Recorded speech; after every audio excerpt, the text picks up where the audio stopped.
I'm going to read it as it was written. It says, how do you test drains on a property and in terms of an inspection that needs to be done? The question says, it's not like we let water run for 10 to 15 minutes and see how it accumulates and then runs out to the drains. So it goes further and says, so suppose the new tenants move in and the deposit has already been paid out to the old tenants and the drain clogs within 1 or 2 weeks.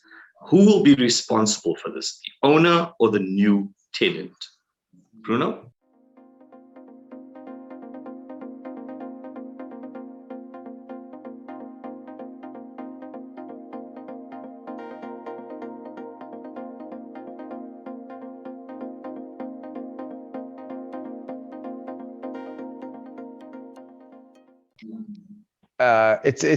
It's too difficult to prove. Look, I feel that there's a technical component to this question and a legal component to this question, so we need to separate the two.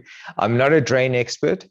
I don't proclaim to be, so I've got no idea how to test drains and that sort of thing. I'd imagine that there's service providers out there that can possibly insert a scope into a drain and can see if there's any blockages.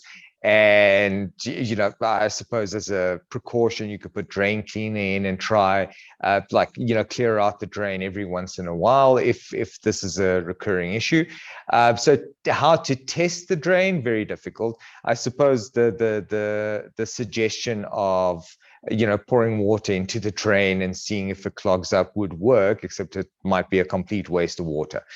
So the reality is there's better people out there positioned to answer the question. Now, we need to taking a step back, making certain assumptions. Now, this is a different situation. So from a legal perspective, were a person actually able to prove that there was a clogged drain by the previous tenant? Sure, there could be a cleaning fee just to clear out that drain and get it working again. If on the other hand, it's easier to prove that the new tenant might have caused the clog, then obviously, it's the new tenant. Ultimately, if it was the old tenant, the landlord would still be responsible for handing over the property to the new tenant in a working condition. So he would have to clear the drain. So it's simple as that, right?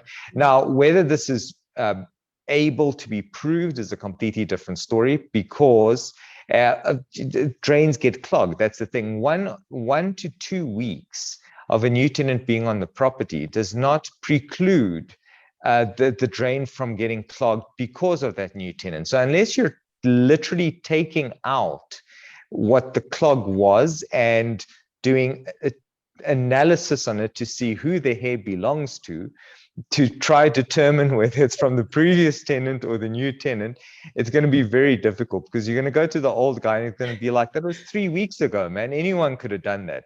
You're going to go to the new tenant. Oh, but I don't cut my hair, or I don't shed like that. You did say shed, right? I used to have hair, so I don't know what people with hair actually do now. It's you shed, right? Hair falls out occasionally. Yeah, this time of the year it's Labrador. You're getting your winter coat. Exactly, yes. You're getting your winter coat. So yeah, to answer the question, I think from a practical perspective, it's virtually impossible to kind of pinpoint who's responsible for it. But yeah, it's going to be between the landlord and new owner. And now the question is, was the property handed over in a good condition and the drain not clogged? The landlord could argue that that was in fact the case. It was never an issue before up until now. And this does fall as part of one of the maintenance things that a tenant might be responsible for, because he's actively involved with that drain. So it might be damage to the property. But then again, I don't know if it's all that expensive to fix. So like the amount of attention and energy you're going to put into this answer would also depend on how much it costs to throw drain cleaner down and see if that works. Exactly.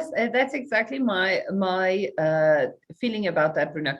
I mean, if the tenant took occupation and at the time of the entry inspection, no clear damage was recorded to the drain, but the tenant's been living in the property now for a bit.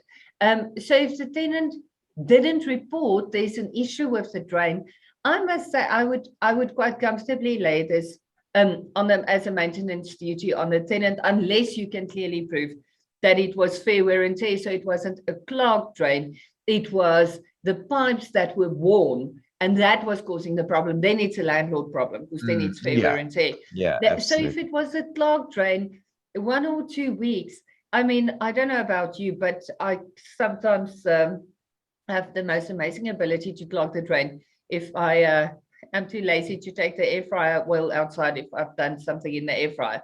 And this is the second time on this show that I talk about my air fryer love. And I'm too lazy to go out, and it's cold, and I just let the hot water run it out. You can know it's going to clog, and then you're going to have to find some of the other excuse on why it clogged. So I'll lay that easily on the tenant, unless you can prove it's a fair wear and tear. Yeah. No, I agree.